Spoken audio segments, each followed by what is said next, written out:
Voilà, en tout cas, merci Lelo, c'est toujours un grand plaisir. Il y a partager la bino et c'est payé sur ma casse. Alors, Lelo n'a qu'une découverte à Gammo et à Sika. Alors, on a partagé la bino. Pour bon, on a peut-être se poser des questions par rapport à ça. Alors, Lelo n'a inango. Bienvenue, en tout cas, dans Coloris Club 424. Ceux qui m'bali bosso boyambi en tout cas, merci beaucoup.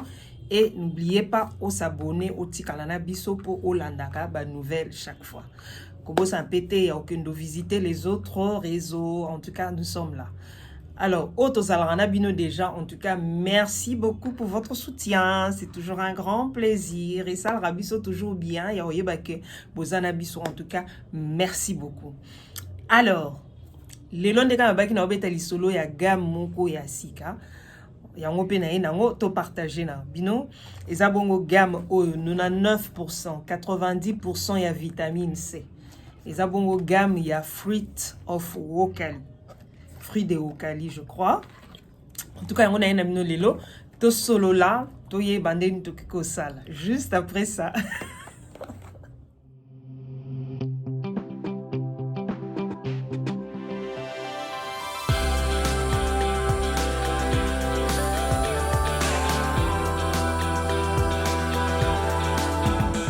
Voilà, en tout cas, la première des choses dans la Kisabino, oui, déjà que vitamine C, en tout cas, ezaka bien, epesaka éclat. Vitamine C est télisaraté, mais epesaka éclat, epesaka peps, epesaka moins tante, mouka bien, na longipe na nzoto, soko osali lango, en tout cas, epesaka bien.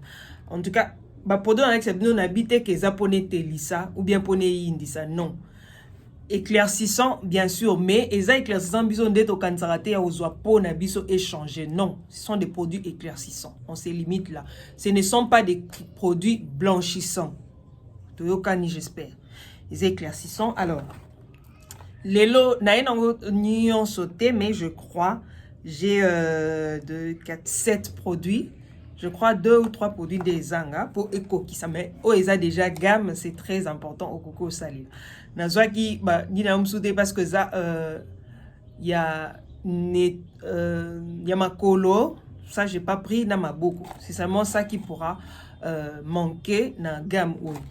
Mais et local bosso na ina ngwezani. En tout cas oya liboso yango yo to fongola l'ensemble na bino hein. Oya liboso yango yo. Yango yo 99% vitamine C. Oh, ils ont facial wash.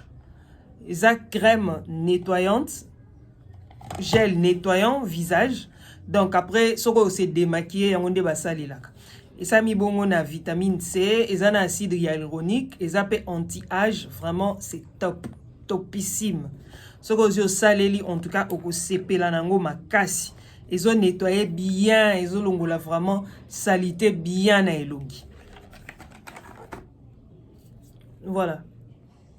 Lotion tonique nango yango yo, eza sans alcool. C'est très bien, pourquoi? Parce que eza na collagène, eza na huile d'argan, eza na vitamine C et puis eza na acide hyaluronique. Donc, à partir déjà il y a 25 ans, tu as matalikolo au utiliser, c'est très bien. Et surtout, matope ba coli, ils a bien pour épais saka éclat, épais saka poso, ils a très bien posono et gozala lisse. Voilà, lotion tonique, ils a bien parce que épais saka fraîcheur, épais saka peau, ils a la lisse, épais saka éclat na elongi, c'est très important. Alors, oui, bien, au coco, ça lango le matin comme le soir. Mais le matin, ils ont au côté douche, aussi, ici, tout ça là. Soroche yango, après au sérum à vitamine C, na yo oche. Voilà.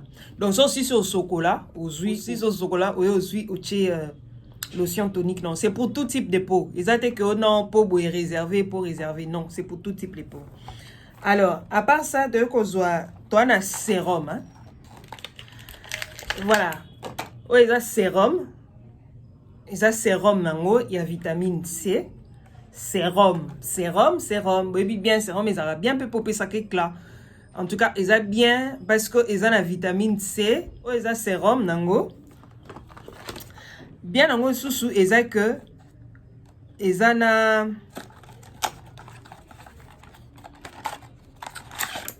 voilà.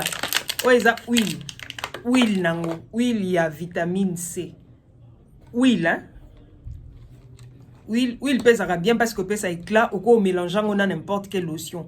Bien ba produit yango. So le bossé la gamme te au coco so ba juste huile na yo, huile kaka. Il y a vitamine C et ko pèse yo éclat au ko mélangeant na mafuta comme au ko kipe ko mélangeant na huile Johnson na mafuta so lingi et ko pèse yo glow. Hein? Pèse ça glow na lingi. Voilà. Alors à part ça toza isusu na voilà, ouais, zabongo crème contour à miso, hein. Celle on peut comme anti-cerne, c'est très important.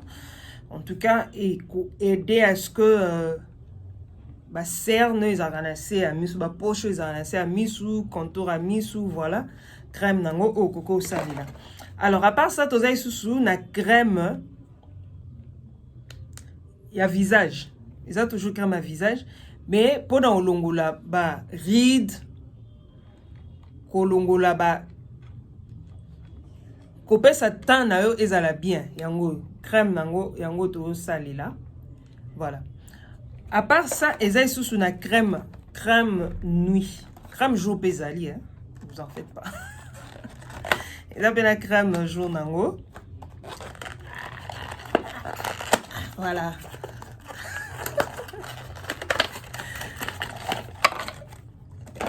Ok, voilà. Ouais, la crème nuit, hein. Ça permet à ce que la peau se régénère. Voilà, ils appellent anti-âge. Voilà. À part ça, vous appelez la crème jour. Crème jour. Et permettre pendant la journée aux yeux à appliquer. Alors, ce qu'on dit au salé là, comment utiliser? Ce que c'est la gamme au bimba et dépend dans la yo. Ce pour le bossé la produit par produit et dépend dans la yo. Donc, au coco le baké non, nazana huile nanga ya vitamine C, na mélangeant na lotion moussou soit part.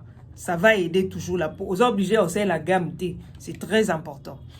Au coco c'est la cas huile à pamba ou bien au coco le bas, non c'est la cas juste sérum. Sérum nanga ango, juste sérum. Au coco c'est là. Et dépend dans la huile au sérum, c'est très différent. Déjà la couleur peso bota là. Vous voyez que eau est